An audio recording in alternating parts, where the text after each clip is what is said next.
Peace, love, blessings, and honor. Welcome to the show. I'm your co host, Eyes Red, And I'm your co-host, Reality Soldier. and we are Garvey's Ghost in the spectrum of roots. Yes. Man. So, sit Yes. down and say, yeah, what's going on, man? I would style him, I come with. Yes, so we're back for another episode, people, and today's guest is the one and only Cecil Reuben. So greetings, Cecil. How you doing, King? Greetings, Rastafari. Yeah, we're honoured to have you here, man, and thank you for coming Big honor. and representing. Big honor. I don't know, we know you have a great history to give to the people there, you know what I mean? So let's start from the top. We're going to take it from the beginnings, where you was born, your early childhood, that kind of vibe, your parents, sibling, early school year. So take it from the top. Where was you born? Where you born? Where you come from? See there. Oh, it go. Oh, it go. I'm born in a Clarendon, See? a little place called Guava Grung, Okay. in Clarendon, and Crawfield is the community, See? Yeah, I born and grew up there. I was a young youth as a farmer up there before we moved to Kingston, up Jewsland. Right. Just on the borderline, the gully bank between Waterhouse and Okay. Jewsland, Mullines Road and them thing there, Seen. Yeah. Seen. Yeah, and then, there was the early days of me, and then we come to England, and reside in England, went to Brixton College, and we come to England. That's in the early 70s. I went to Brixton College. It was about 70, 71 or something like that, Okay. and study electrical engineering, See? get my certificate in electrical engineering and thing, Okay. And them time they start play sound system for, so one of the prominent sounds in Brixton, it was by the name of Dirasco. Mm. Yeah, and I used to play him sound, lift up in box and them kind of thing there. Cause I was really into music from a young early age, because my graduation into the music was through rock steady periods. Yes. Right. Cause I was a bit too young for the ska. Okay. So the rock steady period came between 67 and 69. Yeah, 67, 69. And I used to listen to a lot of the tune that my brother used to play. Okay. Because my brother was a youth who used to buy a Wolper record, Heptones, Gay Lads, Brent Down, all those artists, them, Alton Ellis.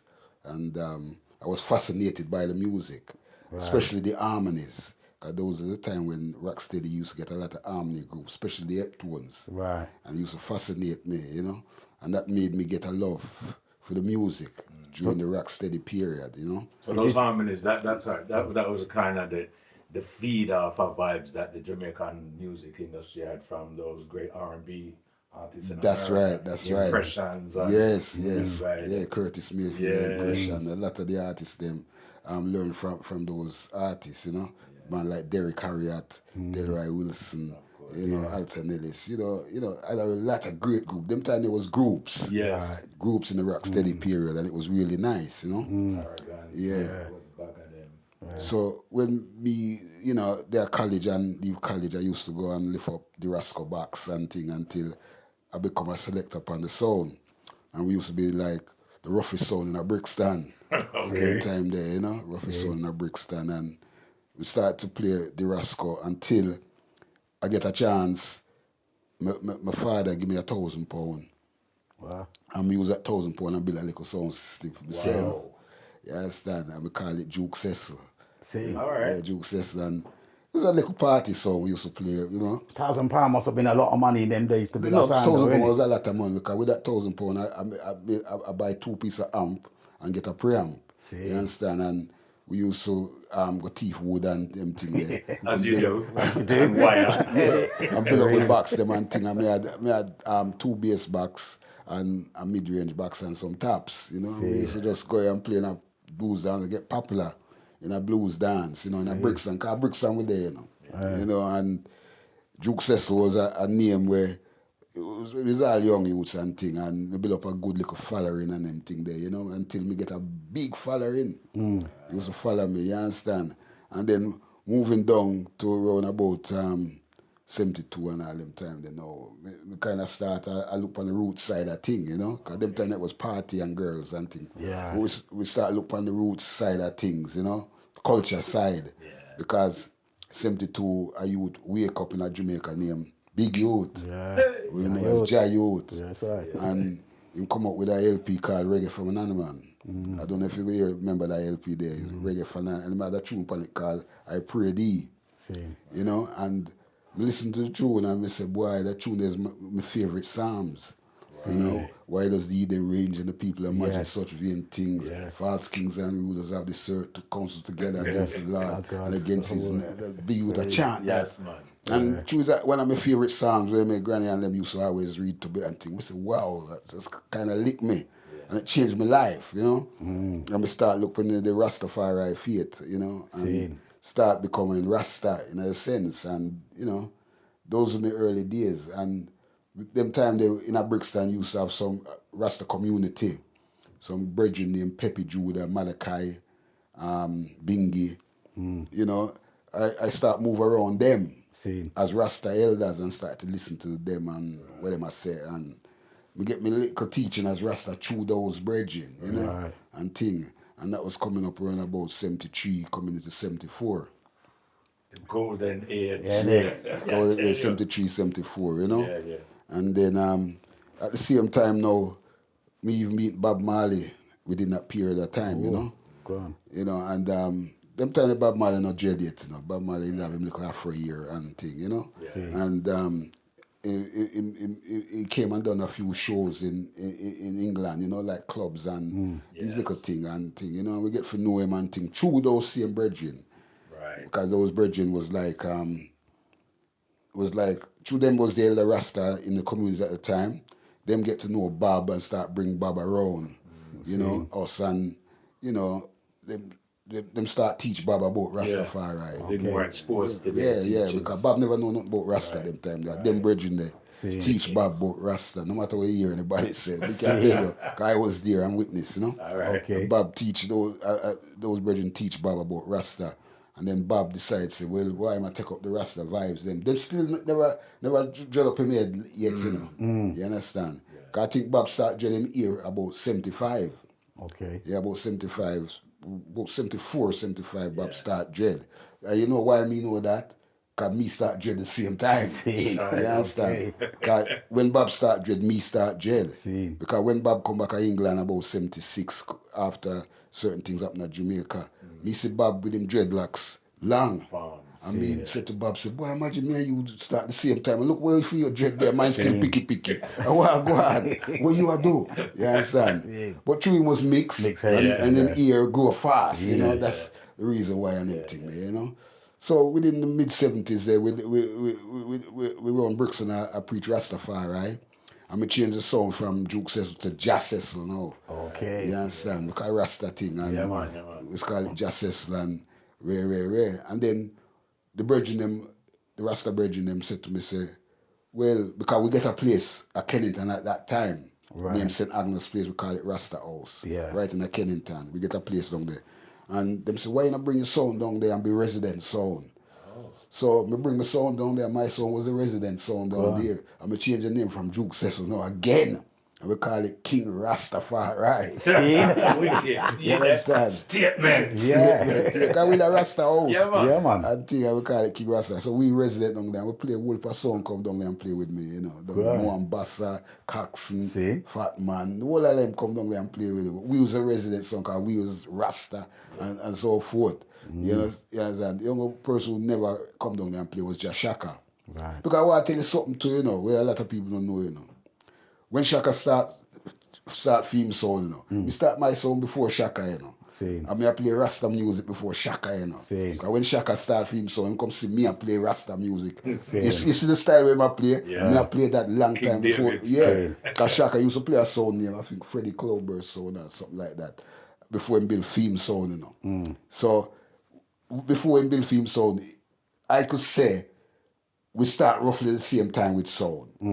You understand? But me know me love my sound before Shaka. Yeah. But it's roughly within that year, Yeah. we start with sound together and them thing there.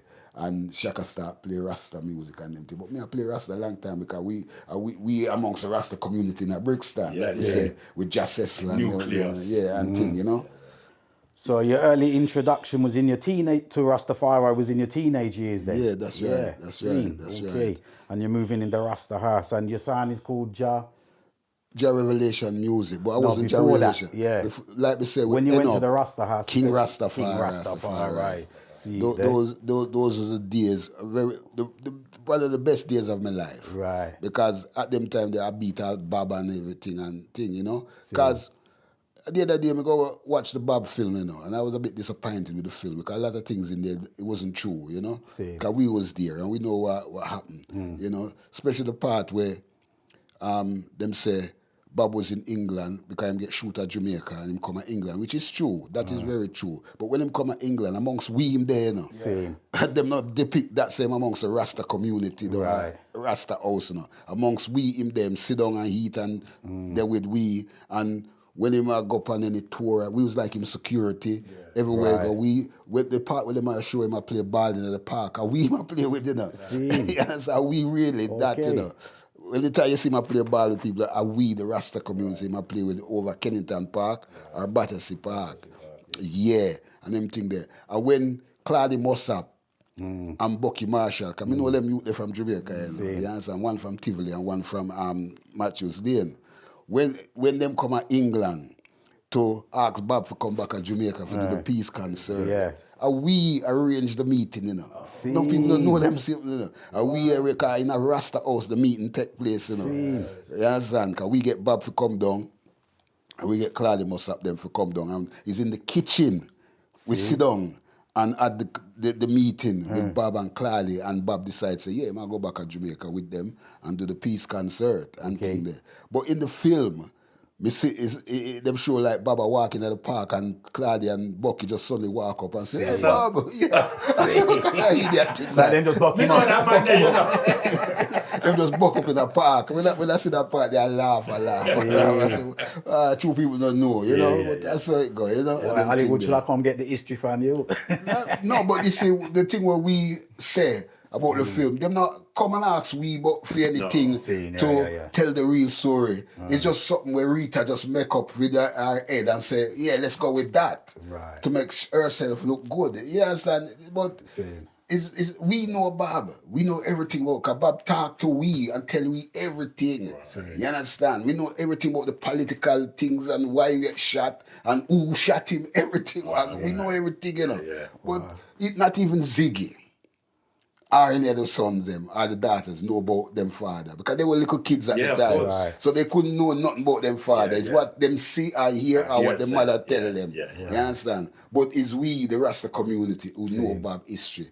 I just saw it go, but them not come ask we nothing. You understand? Even a brethren by the name of Alan Skill Cole, when the Jamaica top baller. You understand? We play football with them youth there, you know. Right?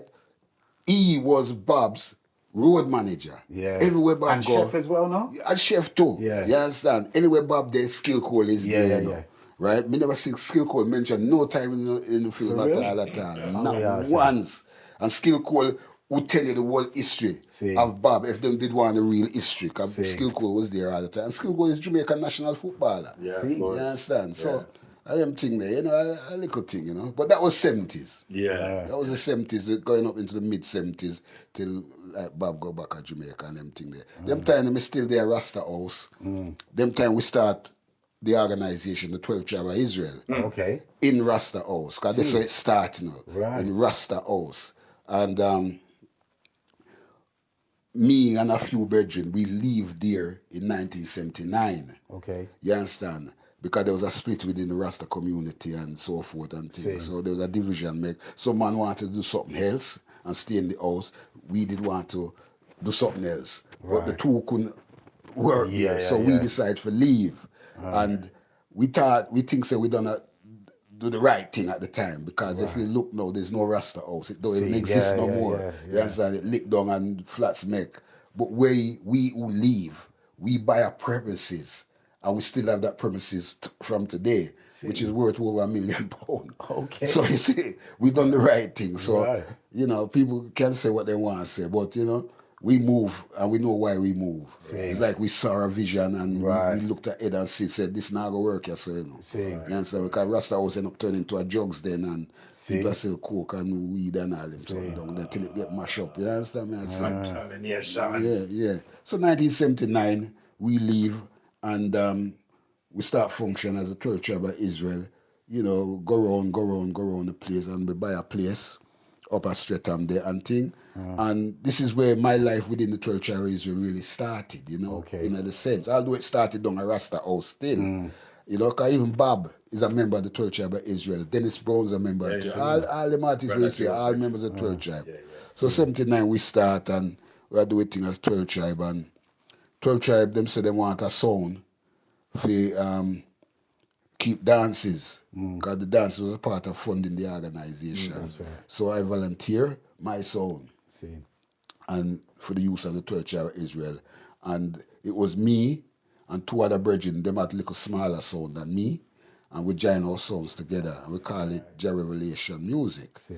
You understand? The trio we did have different names, but we call it Jah Revelation Music. And we started to play all the 12 tribes of Israel dance. Yeah. For many years where a lot of people know who went to those dances and see. And some of the best dances always full out. All over the country. Every and month. Every month we have a different look color. forward to the next month. Yeah, every month a different color, When different do you color, imagine? different Yeah. color, different color. I did love that energy, And Bridget. that was a piece of history within itself, you know. absolutely. And that was Jah Revelation Music, where I did have some good DJs and it. 'Cause you see, that time I stopped playing out on the road. I was just playing for 12 tribe. Right. I never played for nobody else but 12 tribe, just 12 tribe dances. Right. That is why it sound like Saxon and all them get away from me, you know, because true me never dip on the road. Saxon come with all these bag of DJ and say, yeah, them start the DJ thing. But we did have all those DJs before Saxon, because we did have a set of DJ. Ambassador, Brother Culture, Preacher Levi, Deacon Judah. We had a whole set of DJ were wicked. And you know the difference between our DJ and Saxon and all of them is a pure Bible and culture thing we are chatting. We're not chatting no foolishness. All right. But let me say, it was just in-house. We never really play out and things. So Saxon rise up in the 80s and them thing then start play and get a lot of accolade. Coxon and the whole of them. Because we never play with no sound. I just 12 child. Right. But you got that energy when you got to that 12 tribes dance. It was like I got church. The vibe was beautiful amongst the patrons. That's right. That's right. Respect to the sister. Yes. The whole thing is that you're not the pano gallis thing. You're not the pano. You go for. Yeah, it was just a conscious cultural vibes and everything, and everybody did they enjoy themselves. You feel safe in the dance. You know, so no trouble now happening in the dance. Beautiful. We set those trends, and when you see certain dance now, even with the dancehall fraternity, I do with colors. Dance. We start the colors thing, you know. Nobody else never do color thing, you know, and everybody have to wear color, and we start those things, and everybody follow we and start, you know. Do for them thing as colours. And like I said earlier, me did like the little card them for every month. Every month we have a card. And my uncle have one. Me just put it out there. My uncle have one leave over. Was it for your man? No, I don't think it was actually. But me have it and it sit on my uncle piece. It's been there for years. Yeah, well that's when we started in the 80s. In the 80s we started do all the dances and everything until, you know, into the 90s, early 90s. What happened then, so Revelation sound and the equipment started to get old now, you know, and we needed some new equipment. But remember, you know, I did tell you, so we kind of donated ourselves and our sound for the 12 tribe. Yeah. So the equipment, they kind of get old and mash up. Because them time a valve amp and them we use and all them something there, you know. So the organization decided they're going to spend some money and build a sound. So I went out and bought all the equipment from Jatobis. Jatobis did build all the equipment, all transistor, new style, new everything. And we never call it Jah Revelation no more. We call it the 12 Tribe of Israel sound. So now the sound belong to the organization, the official, a FIDEM sound. So Revelation was like the funk. There was no more the Revelation. It's just the naming of the year. You understand? And we started to play the 12 tribe of Israel, so that 12 tribe dances and things. No more Jah. Because if you remember the dance card, them have Jah Revelation. Yes. And then later on, coming in the 90s now, it was 12 tribe of Israel songs on it. You understand? So that was the period where we switched over. So we have play. And what happened now is that there was a lot of younger youths grow up in the organization and go big. And we kind of say, we want to pass the mantle on and make them start deal with the 12 Tribe of Israel sound. So we, like me, all the MCs them we call out and like them, you know, we kind of took a back seat and let the younger one them start deal with it. But me as a whole sound man, I hitch me because me love sound. Same. I say, me can't just sit down and not play sound and do sound. Because even in the 12 Tribe dances, I started to promote and help promote the stage shows. Because we used to have stage shows and things. I was part of the promotional body and promote the stage show. That's where I really start getting to the promotional side of it. During the 12 Tribe. Although before that, I was still putting on little shows in the community halls in the mid-70s and everything, the little small things. What with bands and musicians? Yes, and everything, but it was little small little thing. But when we reach in the 12 Tribe, we start putting on little bigger things now, because 12 Tribe are a big organization. And we play a Fulham Town Hall, Wandsworth Town Hall, big places and a bigger thing. Well, I was part of the promotional body making these things happen. So I had the promotional skill within me. When I sit down after we give over the sound, I was just sitting down doing nothing. I said to myself, say, you know what? I'm going to revitalize back Jah Revelation music. Okay. I'm going to revive that back. So what I've done, I went out and played as Jah Revelation song without no sound system. Just like how you see the man with them laptop go out and play a song. I go with my little record them and go play a little place of Jah Revelation. I said, no, this not working. I said, I want a sound. Same. You come with the second lick now, Jah Revelation music. So it go. Yeah, man. So I decided, so I want to relaunch back Jah Revelation music, you know. You understand? And because the name was just up there, you understand? And the name is what we did use in the 12 Tribe, and it's a name where everybody did know. Although we have the 12 Tribe of Israel sound now, everybody did know Jah Revelation music. You understand? Because we go out there and gather a lot of the people then to come join the 12 Tribe, you know. Because when we out there play, because we know a lot of people don't like to come to meetings, but they like to go dance. But, so we say, all right, we are going to bring the meeting in the dance. So when you come to the dance, what you would have hearing at the meeting, you are hearing at the dance. All right. So that was the tactic we used when we was playing for the 12 Tribe of Israel. You understand? So everybody know Jah Revelation music. So it's just there in the year. I said, no, we can't just make the name just dead off. So I'm going to rebuild. Like I said, I started to go around with my little record, play. But I said I wanted the equipment. Because I'm a sound man from the early 70s. So little by little, bit by bit, me build up my box there and buy my little amps them and thing until I have a good little sound. Will you go back to Keith to get them out again? No. See. The only thing I went to Keith for was a preamp. See. You understand? The amps was all different build and different thing, you understand? But the 12 Tribe of Israel song was completely Keith. You understand? But Keith started to get too busy, a little busy, and I forget things from Keith and things. So I had to look elsewhere. But I got a preamp from him, which today I'm still using that preamp. See. You understand? Although I had a lot of preamp, but I still have that same preamp using. And so Jah Revelation was established now. You understand? This was in the 90s and thing, you know? Late 90s. And I can't remember the date now. I can't remember everything. Dates and them thing there. We start establish Revelation. We play out this one, this one, this one. Until we reach a stage. I'm jumping a gun still, you know. We reach a stage now where we get an opportunity to come to Utanani. Because a lot of people know the Utanani. Utanani was a place where always there in Brixton. It used to be called the George Canyon pub. And then they changed the name again to the Hobgoblin pub. And then some Scottish people come down and buy it and call it the Utanani. You understand? Because they have a pub in Scotland in Inverness called Utanani. So they wanted another place in London called Utanani and then go and buy that place there. You understand? And that go on in there, you know? And somebody must have tell them about me, I don't know, and them ask to see me. I went down there, had a meeting with them and them tell me their plans which they like to do, because their plan was to turn it into a Scottish pub, but it never worked. In the heart of Brixton, Right. It never worked because it just empty. Yeah, the red, gold and green kilt. It never worked. You understand? So they said they'd like somebody to kind of build up them Thursday night and thing, you know, because you know, the Friday and Saturday, them have a few people in there, but Thursday they don't like. So I say, all right, I come there, and that's when I start playing my sound, Jah Revelation music Okay. in there. You understand? And the stage at the time in Newton, and it was on the floor. It never have a stage big up, high. It was actually on the floor. So just like a little place, and you know. So me look around and with my ideas. I say, boy, I have to make the stage higher, you know. You understand? And sort out the stage and dressing room and the structure of the place. So we done all that, and it's how you know it now. Right. You understand? And we started to bring in some little shows in there. The first show I did bring in there was the Congos. Okay. Wow. Yeah, Cedric and them on yeah, there. good Congos. And then we bring in the Eptones. See? You understand? Because you may have the links them Yeah, and of them thing course. from Outer Road and Jamaica and everything. We just had certain links. I'm going to start bringing in there, and people kind of fascinated. Oh, them artists there come there, so that little pub there.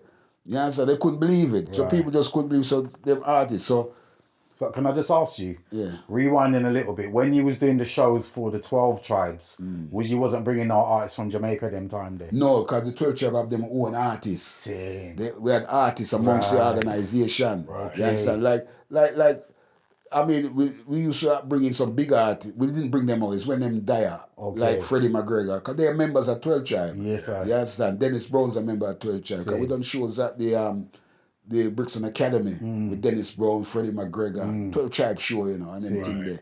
You understand? So it's from an earlier time he was bringing artists or linking with artists still, yeah? Yeah. And at the same time, when me there, Utanani still, you know, me still I work with 12 tribe, you know. Oh. In the promotional thing, you know, even up to now still. Yeah. I'm still working with them, putting on a show, because I did put on a show with Morgan Heritage. Yeah. You know, so with Morgan God Heritage for bless his 12 tribe, yeah, rest in peace, Peter, up the Coronet in Elephant and Castle. See, yeah, It's a yeah, big yeah. show, Big big show. venue, You yeah. understand? So we put on shows, and I've done. Before, these are before I went to Utan, honestly. I don't even tell you them history. That's why I said I wanted to rewind and find out if you bring any artists and things from before then. Anthony B, Israel Vibration, You see me, I say? Morgan Heritage. This see is me, I before I went to Utan. A lot of people feel say my promotional thing start at But Utan. then I start this up. Yeah, But that's before that, I was doing shows, you know, and still working for 12 tribe at the same time. But I had my street vibes when I do my thing a street and thing, which I never really talk about. I just jump and thing. So what was the street vibes then? What you selling arts and crafts? We had the way it's the street vibes. No, I was playing my sound out the street. Right, and any promotion show out with my son, I was a player. Right. Because my philosophy was this. People, I can't sit down and wait for people to come book me or give me work. I have to do it myself. That's right. And that's how I always been put on my own things, you understand? And me have my sound is there. I know artists, I know how to organize, because I get my organization skill in 12 tribe. Right. You understand? So, like I said, I put on, you know, loads of shows before I reach Utanani. It's only when I reach Utanani now, I put on more shows more consistently. Right. You understand? Because I had a play structure. Yeah. Where I could put on shows regular. I didn't have to go look for place. See. So Utanani became this place where I could put on shows, and one of the next artists after we do Eptones and Congos, I got Aswad there. And when I bring Aswad there, oh gosh, the place was phenomenal. You know, Aswad at the time was big and thing, you know. Although Brinslow wasn't there, because I didn't leave the group from then. It was Jummy and the guitarist. And that show was phenomenal. That was a phenomenal show, you know. And then after that, I bring Janet Key and Carol Thompson up there. Whoa, again. So, you know, I say, well, things I work at Utanani. And we put on a whole parties up there. Because I used to put it on every week. We bring a show. Yeah. Every week, you know. That's 52 shows a year. And then sometimes the weekend as well, isn't it? Like the bank holiday weekend. And sometimes bank so you know the thing. You mean, man? Yeah, man, bank holiday, man, I put on a special treat. Put on my birthday and free for everybody to come and everything there. So I brought a lot of artists to Utanani. It's a matter of who has not come there. In the foundation world and the revival world. Linval Thompson, Junior Mervyn, you know, Wailing Souls, you know, Junior Marvin, Linval Thompson, Mrs. Sugar Minot, Michael Rose. Gregory. Gregory, I was just about to get Gregory down there before he died. Wow, I was just about to See. get Gregory to come out to Nanny, and the man passed away. Jah Wow. rest him soul in Yeah, peace. man. So him is one of the man I never get, you know. See. Big youth me get down there, Yeah. Dillinger, Yellow Man, you name them. Yeah. Run cars. This is what I'm saying, like, You the know, history and the promotion thing is big, man. You know what I man. mean? I say Griffith down there, you know. It's a matter of who I have not bought there. See. Within the 12 to 13 years I've been there at See. Utanene. And I have to say that was one of the best time of my life in the promotional world. Because a lot of the artists I bring there, they wouldn't have got no work unless I did bring them because they were kind of waving off and Yeah, nobody now booked them and thing. Yeah. So I took it on myself to bring a lot of the foundation artists. See, Because yeah. most of them me I cater for. Although I put on other artists, especially English artists and so forth. But from Jamaica I put on a lot of the foundation artists. And that's what built Utanani and made Utanani get a worldwide. Because nobody never know Utanani That's right. until I go down there. You understand? And anywhere me go in the world, people always say, Cecil Reuben, Utanani, Utanani. I say, wow, what's so far it reach? And everything there, you know, and, you know, it was a joy. Yes, It was a joy. But I always get the feeling that people feel say just Utanani. I start at, you know, Right. which is far from the truth. Because I was doing promoting big artists before I even reach a Utanani. You understand me? I say?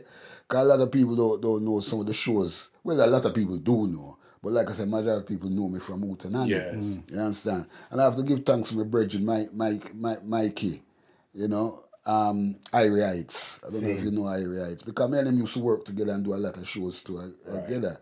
Because I remember we did The same record label. no, not the Irie Heights record labels. A promoter, See. Mikey, him did bring Abyssinians the other day Okay. and thing, you know. So me and him did do a few shows as well, you know, out there.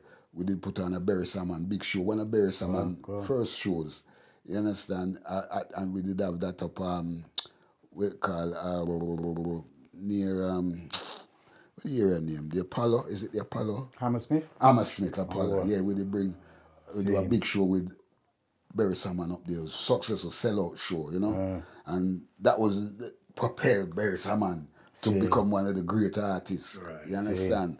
Because that show was very good show. And we done shows with Anthony B, like me say, Israel Vibration, you know, and even sometimes I can't remember some of the things. Too much. You know, my head what we do. Morgan Heritage, me say we do a big show with Morgan Heritage up at the Coronet and so forth. We do one with Jamel. You remember Jamali? Jamali. Yeah. All those artists we bring, man. And there was a place in Tottenham Court Road called the Astoria. Yeah. A few shows we done up there with Israel Vibration, Jamali, Anthony B, and these things. And these are, like I said, it's all before I went to Utanani. And plus, I done shows with English artists them and so forth, you know. So did you ever get a chance to have like any of these big artists on the sound itself? Johnny Working on the Osborne sound? was Yeah. one of the main man I did have my Pan Revelation sound. Because this was in the 80s. Right. Because me did bring Johnny Osborne over and me did bring him for do some things with 12 Tribe and on my sound at the same time. And me did a couple shows with him, a little minute tour with him all over the place. You understand? So Johnny Osborne was an artist where we use extensively. And we get whoop a dub off of Johnny Osborne. And so forth. Johnny Osborne was our singer at the time. And we had another singer, I don't know if you remember a man named Mr. Spardling. Yeah. Mr. Spardling, he was a man who was on the sound regular as well, because we bring from Jamaica and come over, you know. So I've been working with a lot of artists, you know, a lot of artists, and you know, and also them time I was working as like a little minute booking agent. Right. For a lot of the artists too, when people can book them. Links. Book artists through me and so forth. And I've done a few shows with Castro Brown and them thing. You know, brother Castro Brown, my brethren and thing, you know. A lot of work with him. One time, D-Brown, tell me if this sound anything like near true. One time we sit down with Upper D-Brown, yeah, Upper Finsbury Park, Gibbon them. And he said when he met Castro, he was here in London and him see a flyer And it said, appearing tonight, Dennis Brown, blah, blah. And Dennis looked on it and said, how I use my name? I mean, don't know nothing about this thing here.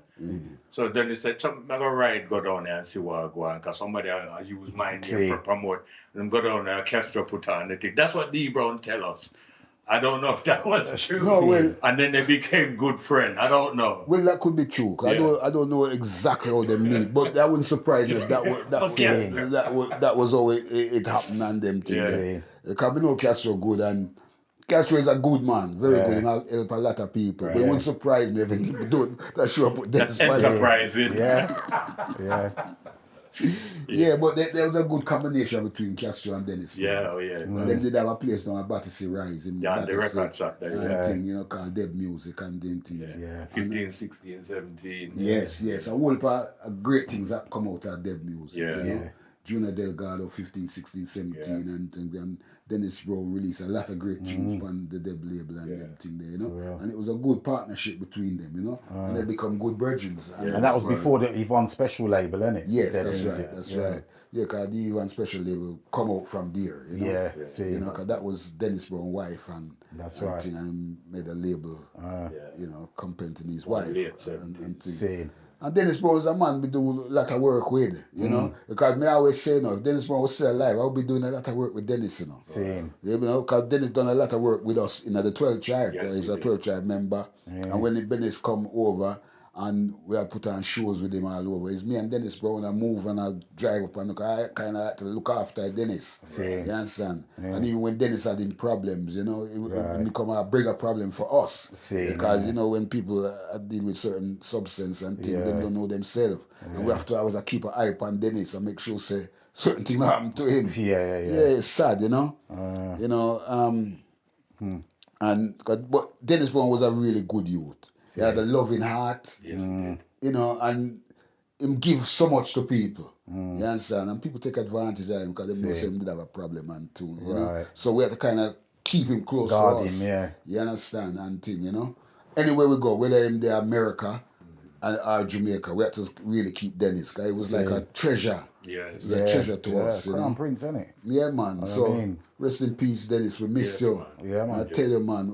The only thing I regret, I never met no Wolper dub with Dennis. I got a few, but Dennis was our artist, so we don't have a Wolper Dennis Brown. Yeah, for real. You understand? You know, it's only when you look back now and you think, boy, all these men have had and I don't do this and I don't do that. That's right. You know what I mean? Well, that's why up at my place now, I have a little studio and thing where we can record the artists. And I'm saying, anybody who come in and have to make dub, you know. That's right. So most of the people I brought are out and they all cut dub for me because they said, no, you can't come here and do show for me. I'm not have dub. That's why I say, my sound is a song where, you know, even from I was a young youth from in the early 70s, nobody never want to play me, you know. Coxon, Drew Creed, none of them want to play me because me and another youth named Neville King. Neville King. We was like young youth sound, man, them time there. Neville have true like dirt. Me have true like dirt. No man no want to play with, you know. As young you, because them feel shame young you can beat them big sound and so. And that was one of the reasons why we started to keep my own little party and dance. Because nobody no want to give we as young you no chance. So we do our own thing and so forth. So I was always a man with tune. Because we used to go back to Jamaica nearly every year, you know. Go get tune. In the 70s, I used to live down around this studio. And so Miss Chin and me was, every time I come there, Miss Chin, I always have a pile of music ready for me, you know, because she know what me want, you know.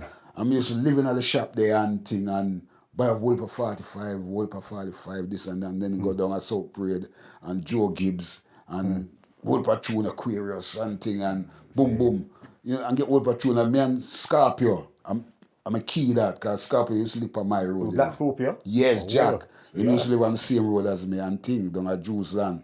It's studio down there. And Jack used to give me a pile of tune. So me have tune. So I always say, Saxon, Cox, the whole of them get me from me. True, I was in 12 Tribe, you know. True, I was in 12 Tribe. I did with 12 Tribe work, you know. Because anyhow I was on the road. Them time there. Problem for all them Sundays. Problem for all them Sundays. I saw Jahabit. Yeah, so Jahabit. Yeah, the work is the work. The work is the work. You have to just do the work. But now me back on the street now. Still nobody don't want to play me. Seen? Yeah, it's like nobody don't want to play me, I think. So I don't mind. I just play my roots thing and I have a bag of dub plate, bag of special, bag of everything, you know. Yeah, so every man want to give me a job, I want to play me never turn down a thing, you know.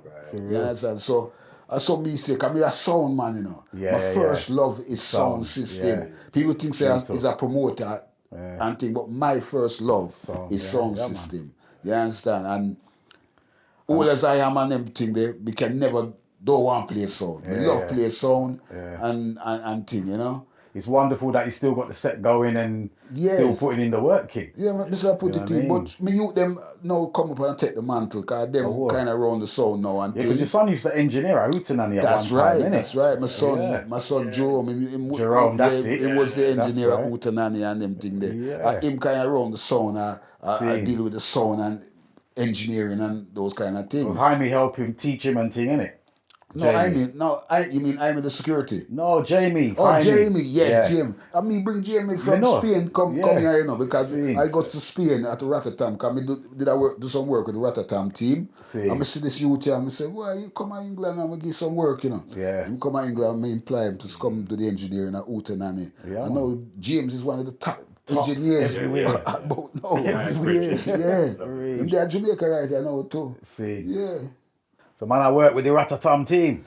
Yeah, Rotterdam, Spain. Yeah, man. You know, Rotterdam is one of the biggest festivals in Europe at the moment. It started in Italy and then moved to Spain because the Italians them kind of fight against the weed thing and thing, you know. So they moved to Spain and me started to go Rotterdam and I'm there enjoying the festival and thing. And I say, wow, what a great festival this, wow. And I can't remember now how me really get involved in Rotterdam, you know. But I was friend with one of the persons them who's involved in there, and they kind of introduced me to the people them and said, this is the man from Hootenanny. You understand? Who put on all the artists them and thing. So I find say they started to tap into me. And get a lot of information out of me because them time them saw me as a person who have Wulpa links and things with them, you know. So they ask me these questions about artists and we get a few artists for them and thing and where. You understand? And they said to me one of the times, because I started to bring some artists to Rotterdam for them and put on stage and so forth. Then them said to me one day, say, oh, they love what I'm doing at Hootenanny. If I can bring Hootenanny to Rotterdam. I said, what do you mean bring Hootenanny? I said, why don't you bring the club? I said, lift up the club and bring a candidate. Them said, no, I want a replica Hootenanny. Right. So what that was now is that Rotterdam is for 7 days. Yeah, that's right. Understand? So they wanted to do a club night every night there. And they gave me a big tent. They set up a big tent for me. And them say, you can decorate it any way you want. Right. Call it Hootenanny and bring who you want and do what you want and thing is yours. Just do that. So it was like a promotion within the promotion. Yes. Because there was because what they had the idea said they wanted to bring some clubs, different clubs from Europe. Right. So Hootenanny was from England. They had another club from Spain, another club from Italy, another club from France. And they had a line of clubs. You understand? So I get my tent. Big tent, you know. Equipment, sound equipment in there, lights, everything, stage, everything in there.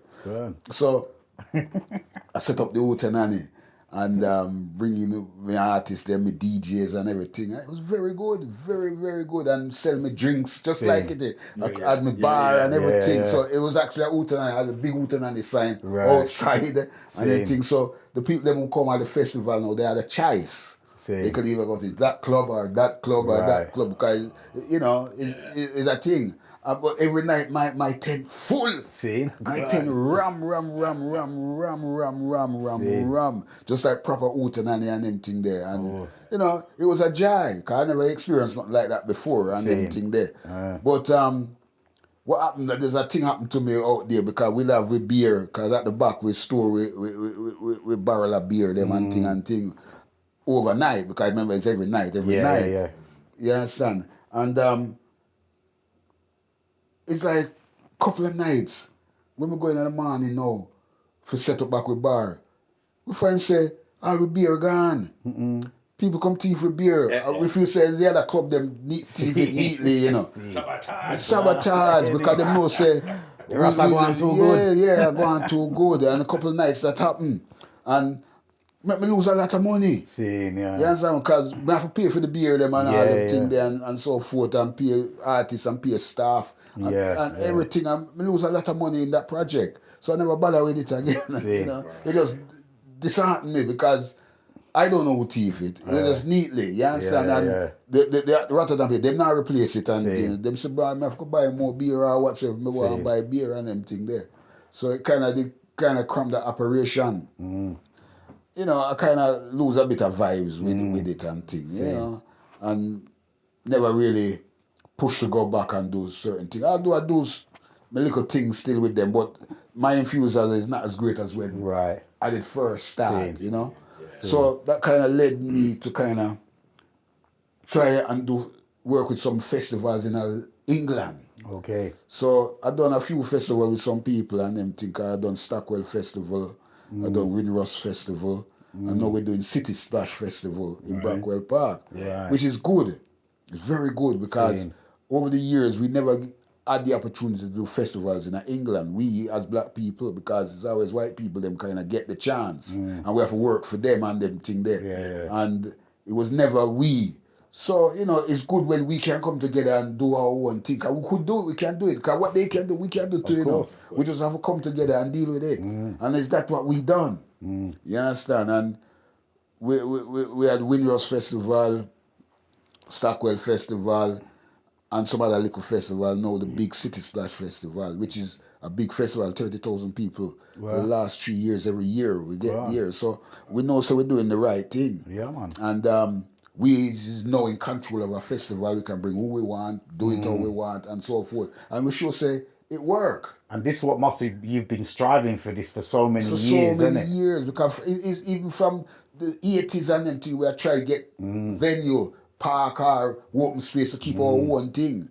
Because you used to have a festival called One Love, a brother named Dan. Dan, yeah. Used to keep, and you know, every year that we see that festival flop. But I don't know when keep doing it. I wonder if some laundering money might have thing. And because every year it flop, but every year him still I do it and you do it till it stop now and them thing there. And I say, if him can do it, oh we can do it. Yeah. You understand? For real. So we are do it now. I'm sure people don't really understand the logistics it takes to put on a show, let alone a festival. You know what I mean? Everything that's involved, like from the promotion, Yes. booking the artists, securing venues, security. Listen, man, it's a lot of work. Yeah, because security is a hard thing. 'Cause if you don't have it fenced round, how you going to secure your thing? You understand? And we had a great plan happening in Brackwell Park. Right? A lot of people don't know this. Right? There are 5 festivals in a week in Brackwell Park. See. Right? And it's shared by, not 5, 4 different festivals in Brackwell. It's shared by 4 different promotions. Right?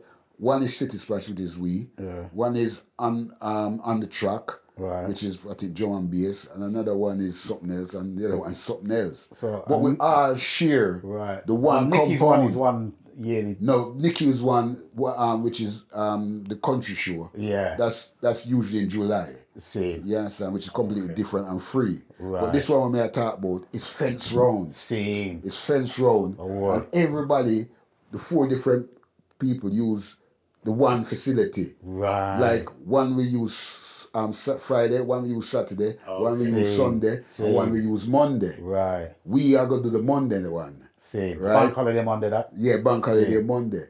So you have one festival at the Friday, one at the Saturday, and one at the Sunday. Right. 3 different, completely different promoters. Yeah. Do for them things. And style of festival. What it has done is cut down the cost. See.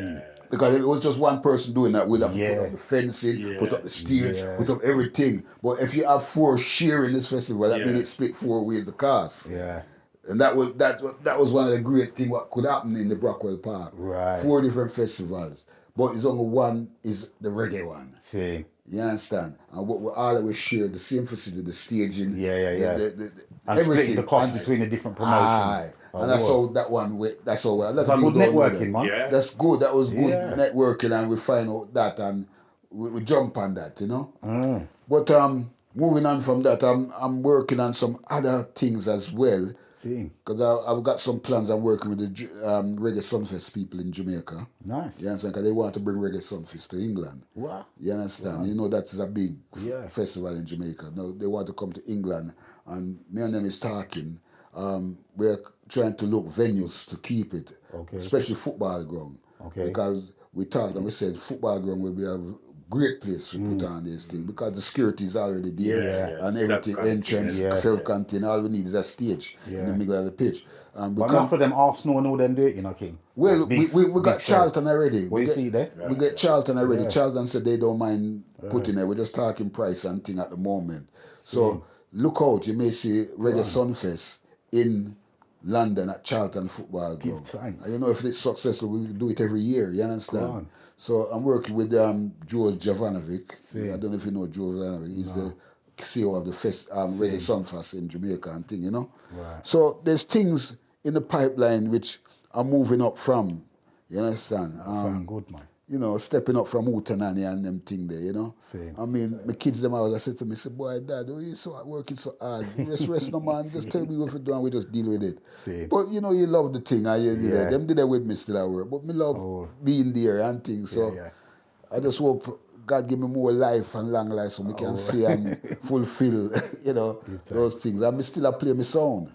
So how did the manager and cope during the lockdown season and all that? Like, Well, the lockdown season was like two odd years out of with life, in a sense, with the music thing, you know. was it about reassessing and all them thing there? Yeah, because when I'm at Utana, that's when the lockdown come, you know, and Utana, they had it hard. Right. Because most music venues had it hard, and most of the industry, you know, had it hard. Right. Bars, pubs, clubs, everything. Because, Yeah. you know, Gone out of 'cause, you know, business. anywhere a crowd gather, Yeah. had it hard. Yeah. And we at Utanane, we used to have to pull on table and say, I'm going to 3 at a table, Same. 2 at a table, all them foolishness there and them thing there. People have to come in, Same. rub them hand with the thing, Sanitizer, sign on, sign in so we know if you catch code, we get. Same. It was a Madness. nightmare, man. It was a nightmare, may I tell you. As a promoter and a, Yeah, it was a nightmare. And Same. it was a nightmare also for security, because true, they have to enforce certain things, you know.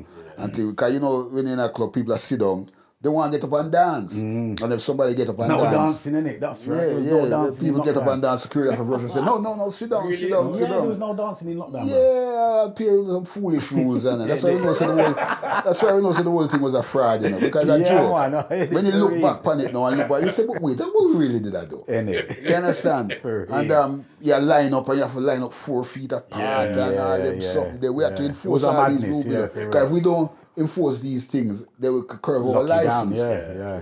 That's what I wanted to get, coming from a promoter and a man who's Yeah. running a venue, I wanted to get that perspective. Yeah, man, it You was know what I hard mean? for it, man. It was hard for us, you know. Like me say, all these little rules and things, we had to enforce it. See. Because you have licensing, come down and sit down and spy and watch you and see if we're enforcing these rules See. and them thing there. And the worst thing is the people, some people just not having it. Right. You They understand? just And want then we what have they to go want. force and tell them to come out and all them thing there, which we don't really want to do. Yeah. But because we have to save our license and Yeah. thing, you know. Because you have some people, they, as soon as the security says sit down, and them sit down, and security turn them back, them get up again. See. You know, so it's like a, it was a Battle. yeah, it's a battle, and Yeah.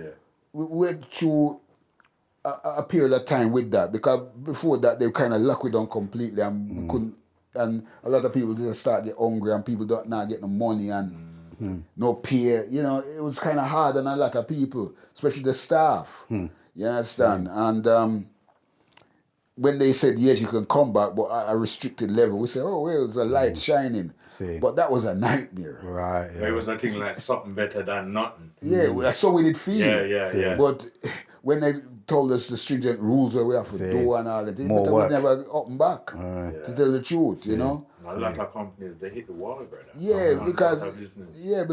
even with the artists on stage and all them thing there, you know, we have to have whole of different mics and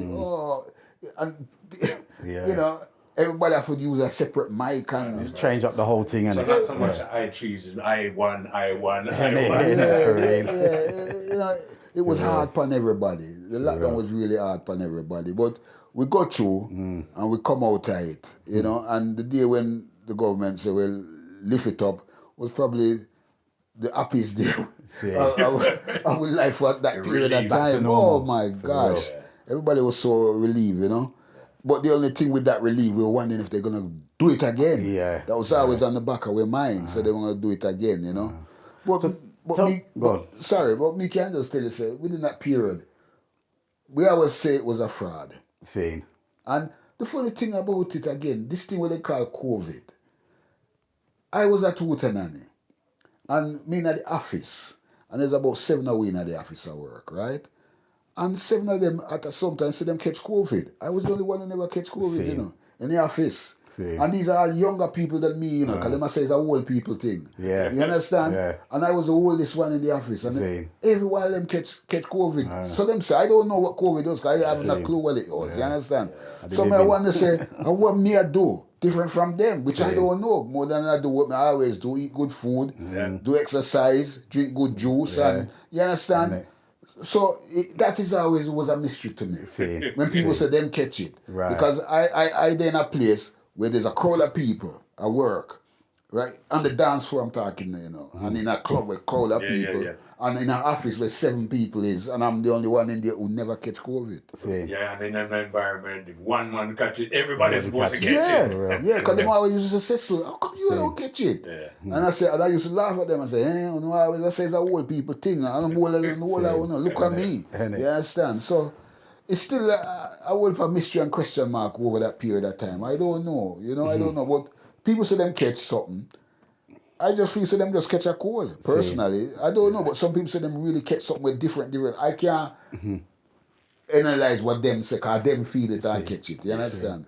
So outside of music and promoting and all them thing there, what does I do to relax? You have any hobbies? You have anything like that? Football. Football. Because I too love football, Liverpool. What? Go on. Yeah, I had two love in life, music and football. You understand? Yes. And music kind of where I elevate to. You understand? Because I could have played football, you understand? Because when I was a teenager, I think I was about 18 them time, I'm just hunting. I did get a trial for Fulham. Yeah? Yeah, because I'm a baller, you know. I'm a baller. We used to play 12 tribes team and everything. We used to train the team and do everything, you understand? And I go out for a trial for Fulham. And me did I play with the trial and everything and thing. And me a winger them time there, you know. Me used to brush down and boom and gone and leave the full back. What position you play? Wing. No, this was a winger at the time. I leave from winger to midfield and to striker. Yeah, but them time I was a winger. I used to brush past the full back. I noticed this boy, you know, every minute I try to lick me down, you know. But me skillful and beat him. But one time the man give me a kick, you see, on my shin. Oh God, me tumble over. Right? And me get him and never do nothing. Both next time. The man give me another kick on the same one when he lick me, you know. But just get up and thump him in my mouth, you know.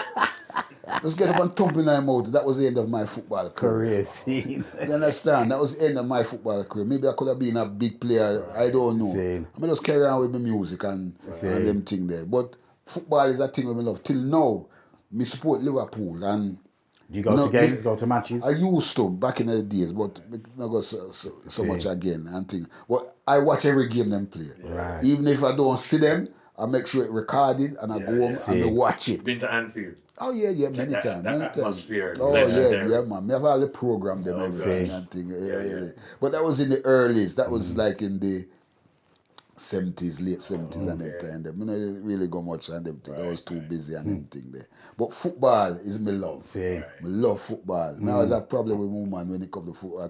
She watch football. Everybody play football and me have it on the big screen, big nice, everything. Yeah, so lucky.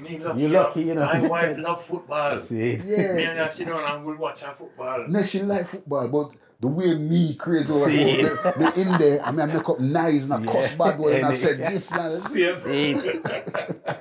That's the vibe, isn't it? That is the vibe when it comes to football and everything. Looking back now over your career so far, what advice would you give to your younger self? A younger self, I forget to tell you, me do 20 years of youth work, in a Brixton. I done 20 Why years. Why is that not surprising? For real. Solid youth work, you understand? Because we used to work with the gangs them and get the gangs them to come off the road and stop doing what they're doing. A few guns them we take off of the youth them. Yeah, in a Brixton, man, and we used to bring them to the priest. Because we learned that from Jamaica, because community leader used to take the guns them and give to the priests and everywhere. So we bring the same strategy to England, and you talk to the youth them. A few of them turning them gun and turn them life and thing. You know, we done that successfully in our Brixton. And a few of the man them in our Brixton. 20 years solid. Because we was independent. We never worked for nobody. You know. It was just a few of we, because we was like the man them in our Brixton. You know. Road intervention. Yeah, we was the road people, street. The real thing, not somebody working and I get paid, because we never get paid. Right. We was just going the estate with nobody else no want to go, police no want to go, nobody no want to go, we go. And talk to the youth them and thing, and turn a lot of the youth them. But me find say the biggest problem we did have in that period with the youth thing was the parents. Right. You'll be surprised. The parents, because the parents either they're naive or they don't want to believe or they know and just defending their children and their foolishness. You understand? Because we make the parents them know say, you need to check your son or your daughter bedroom when them not there. Don't come tell me say, boy, no, I can't go search on my picnic. No, you go search that. You'll be surprised what you find in there. And I say, especially the girls them. Don't bring the girls that innocent, because them have keep the gun for the boy them. You understand? Because the boy them now go keep it for themselves. And enough time, we tell parents to go search the room and them find things in there. Enough time, you understand? But the parents, they're so either ignorant or have blinkers on. They just was a big obstacle to our work. You understand? Because if they were just to open themselves and be honest, a lot of these crime wouldn't be on. And deal with the youth. You understand? And know where your youth there. Because me grew up my youth, because I have 5 boys me grew up with. And them know all the youth them in a Brixton, know all the roadies boy them. But them never turn gunman, them never turn gang. Because me as a father, me make them know say I'm not in that, and plus me know how it go from Jamaica and them thing there. So me know how to deal with my youth them. And my youth them never go into that world. So I blame the parents, because they never take it on them head to know what their youth is doing. Because me know everything what my youth is doing, you know. You understand? And if them go anyway, I know. You understand? Because I'm a street man. I'm not going to be like, me just go work and come back. Me youth, they go school and come back. You have to know where your youth is up to. For real. You know, so I've done 20 years of youth work, and brilliant. It was hard. It was hard, because we I mean, you have some ignorant youth, you know, who could have turned pan we, you know. But true, we was all time rude youth to itself. In Brixton. Them kind of respect us. You understand? Because when we was young, like 18 and them thing there in a Brixton, we used to in a gang too, you know. But it was like soul system gang. You understand? And we used to have a little war with other sound them and them thing. So it wasn't like no, all them youth they are going like no, I walk with and I fight them. Well, nothing like that. We just have a little thing with them from a different era with sound, and you know, it wasn't like how it is now. So we had that little experience. So we could have tell the youth them how to behave and how not to get caught up in a certain things, you know. It's so important for older males as well to set the example. We was actually setting that example. A lot of people don't know that about why done 20 years of youth work. That's good. Because it was like a quiet thing, you know. Well, Cecil, it's been an absolute pleasure having you discussing these great achievements of yours. History, man. History. For real. So once again, thank you very much for coming in the spectrum of roots. Yeah, man, no problem. It was a joy and an honor and a pleasure. So come and get one for interviews, you know, but sometimes it's better you interview with your own. So come and get a lot of interview with a lot of white people and them thing interview me this and that, but it's not the same vibes, you know. But like the vibes here is nice. That's why we just talk. We're gonna do 2-3 hours. You know I will put thing I'm gonna tell you, man. I will put thing I'm gonna tell you, man. Will put thing. You understand? Especially in the early days with Bob Marley and the Wallaway and all kind of thing. I can tell you a whole lot of thing. Tell you about Jamaica history and all them kind of thing. I can tell you the whole political life of Jamaica, politics and all the JLP and everything. But sure, another time. Another time. For real. Give thanks, thanks. my brother. Bless. Yeah, man. Rastafari. Yes, sir.